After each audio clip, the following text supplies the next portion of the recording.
Tabi, may sasakyan! Munti ka na ako dun ah.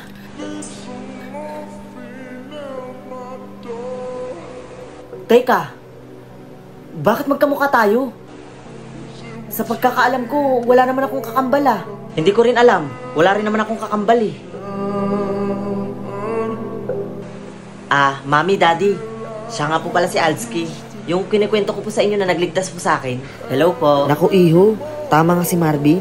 Magkamukha nga talaga kayo. Maraming salamat sa pagligtas mo sa anak namin ha. Mula ngayon, ituturing mo na rin kaming mga magulang. Naku, maraming salamat po. O siya, tara, kumain na kayo. Nagluto ako ng lechon paksiw. Lechon paksiw? Hala, paborito ko po yun. At dahil allergic si Marvin sa lechon paksiw, anak, pinaglutuan kita ng adobo. Yo, akala ko nakalimutan mo na yung paborito ko, Mami. Marvin, puro ka na ng cellphone. Tumulad ka nga sa kapatid mo. Masipag mag-aral, kaya mataas ang grado. Hindi ko siya kapatid, kaya pwede ba huwag niyo kong ikinukumpara? Saan ka na naman galing? Gabi na. Hindi ka tumulad kay... Ano na naman po yung sasabihin niyo? Bakit hindi ako tumulad kay Alski? Tsaka si Alski mas mabait kaysa sa akin?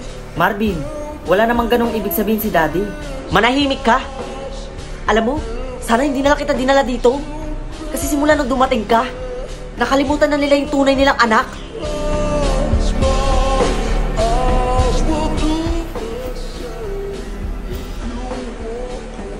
Oh, saan ka pupunta? Aalis na ako dito para wala ka ng problema. Magbihis ka, samahan mo ko, may pupuntahan tayo. Saan tayo pupunta? Sa party ng friends ko. Bilisan mo. Guys, let's play a game. Spin the battle. Game kami. O Elski, sali ka. Talaga? Sige, game.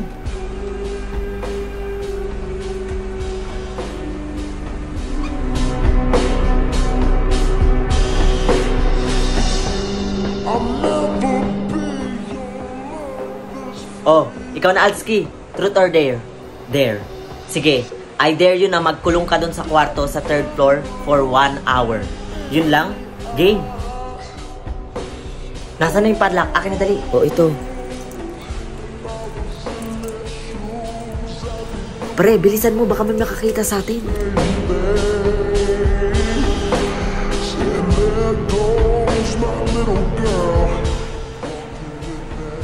Teka, anong amoy yun?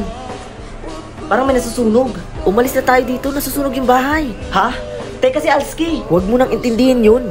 Di ba yun naman yung gusto mo? Yung mawala siya? Hindi. Kailangan ko balikan si Alski. Teka Marvin. Anak, nasa si Alski? Mami, Daddy. Anak, saan na si Alski? Ba't di mo kasama? Mami, Daddy, sorry po. Sobrang lakas na po ng apoy sa loob. Hindi ko na naligtas si Alski. Ano?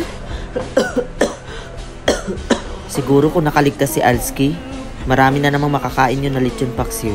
Wow, lechon paksiw. My favorite. Ha?